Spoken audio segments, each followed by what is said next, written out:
Na mboka Obaminaku yo na ndeko na yo Clarisse Akata bino so ba députés nationaux bozali porteur ya loi moko la proposition de loi moko sur la magistrature alors que balobi yo ozali parmi 315 magistrats au musa révocaki pour makambo nyamu okokite normalement ko initier loi ya porter wana pour yo moko vous avez déjà magistrat révoqué au Kolobani eza lokuta monene ya malamu te na kota magistrature en 1990 na parquet à grande instance ya Matete de 90 à février 98 na koti na ministère de la justice ministre de la justice ezali nani Moïse Kombo ngai magistrat en détachement conseiller dans le ministère.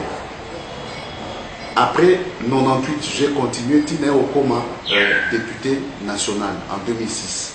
Pour le coma député national, il fallait qu'on soit mis en disponibilité. Aux magistrats, mais en disponibilité. Quand on a Sissi, on a député, en 2008, on a décidé que na quota, na barreau, na comme avocat.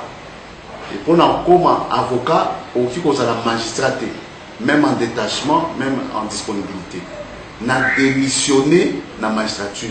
C'est-à-dire dans le président de la République, on a dit que nous avons longué dans la magistrature. Nous disons que nous avons longué. Bandimi, donc on a démissionné. Et puis on a fait un barreau à Matete. On a comme avocat. Bandimi, Nelo n'a avocat na barreau à Matete.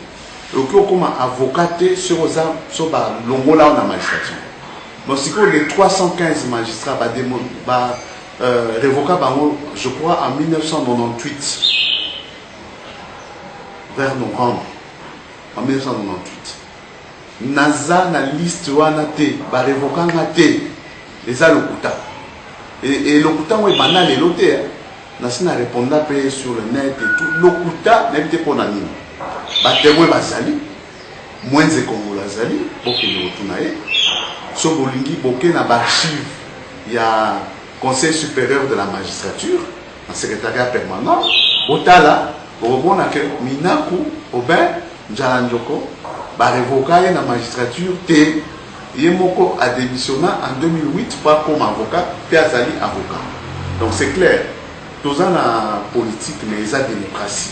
Hein? Pour même que le professeur Moro à Mané non, tous en la démocratie.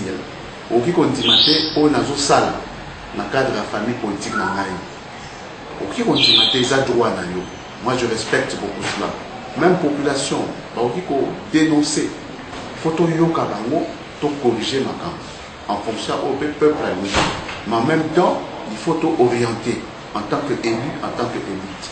Mais pour c'est la ma camp que va révoquer alors que va révoquer n'a pas n'a pas sanction dans la carrière de la magistrature. C'est-à-dire que ça n'a sanctionné aux a suspendus jamais. Mais il n'y a pas de fumée sans feu. Il n'y a pas de fumée sans feu ni au Urbani. En mais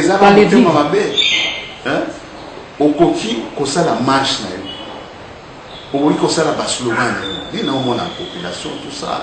Tout ça, Quinois, tout ça, Congolais. En France, il y a un bongo. Il y a une loi sur la magistrature.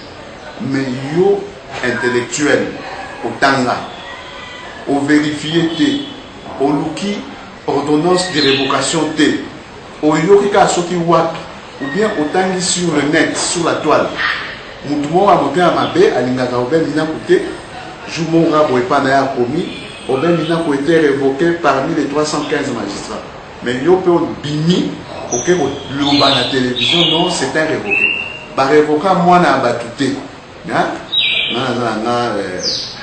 moi un fonctionnaire, botanga na bandal, boulot nanga na sala normalement, ndenge tout à ça kwa ke niboso, nazapela moi mabe na ngai, na yoka ka pe mingi, mais wana ezali lokuta ya malamu te.